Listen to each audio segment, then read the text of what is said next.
చీకటి కావస్తుండగా ప్రయాణికులతో పూర్తిగా నిండి రద్దీగా ఉన్న ఒక బస్సు తమ గమ్యస్థానానికి బయలుదేరింది.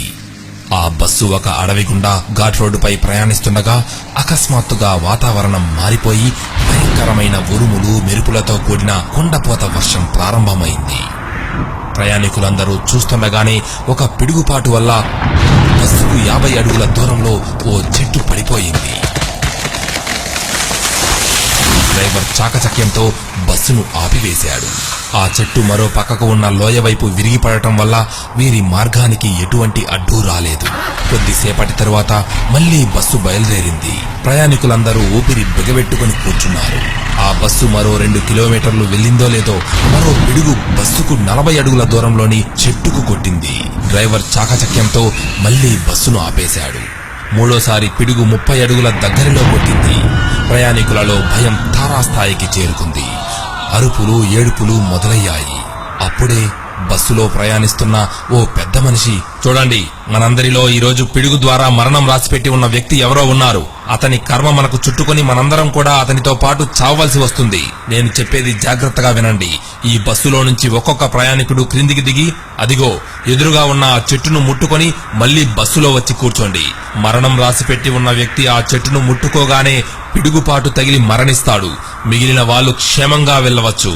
ఒకరి కోసం అందరూ చేస్తారో అందరి కోసం ఒకరు చేస్తారో ఆలోచించుకోండి అన్నాడు. చివరికి ప్రయాణికులు ఒక్కొక్కరిగా వెళ్లి ఆ చెట్టును ముట్టుకుని రావడానికి సిద్ధపడ్డారు.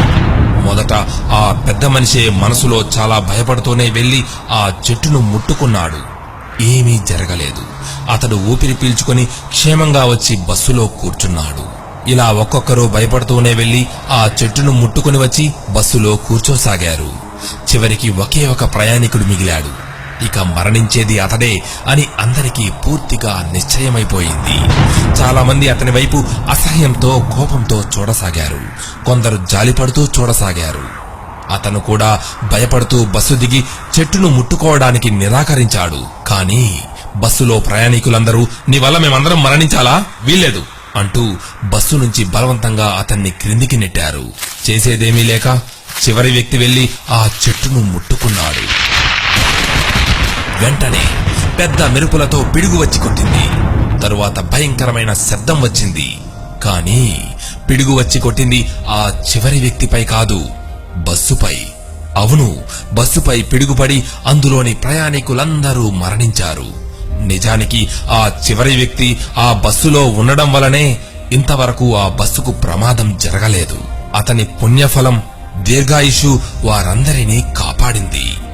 ఈ కథలో లాగానే మనం జీవితంలో సాధించిన విజయాలలో కాని, ఆపదల నుండి రక్షించబడిన సందర్భంలో కాని ఆ క్రెడిట్ అంతా మనదే అనుకుంటాం. కానీ ఆ పుణ్యఫలం మన తల్లిదండ్రులది కావచ్చు, జీవిత భాగస్వామిది కావచ్చు, పిల్లలది కావచ్చు, తోబుట్టువులది కావచ్చు, మన క్రింద పనిచేసే వారిది కావచ్చు, లేదా మన శ్రేయస్సును కోరే స్నేహితులది, బంధువులది కావచ్చు. ఈ రోజు మనం ఇలా ఉన్నామంటే అది మన ఒక్కరి కృషి ఫలితమే అని అనుకుంటే పొరపాటే. ఎంతో మంది పుణ్య ఫలితం, ఆశీర్వాద బలం, వారు వారి అదృష్టాన్ని పంచడం కూడా కారణమై ఉంటుంది. ఏదో సినిమాలో చెప్పినట్లు బాగుండడం అంటే బాగా ఉండడం కాదు, అందరితో కలిసి ఆనందంగా ఉండటం. ఒక్కరిగా అయితే మనసులోనే నవ్వుకోగలం, కానీ అందరితో మనస్ఫూర్తిగా ఆ నవ్వును పంచుకోగలము, ఆనందాన్ని పెంచుకోగలము. ఏమంటారు? సర్వే జనా సుఖినో భవంతు.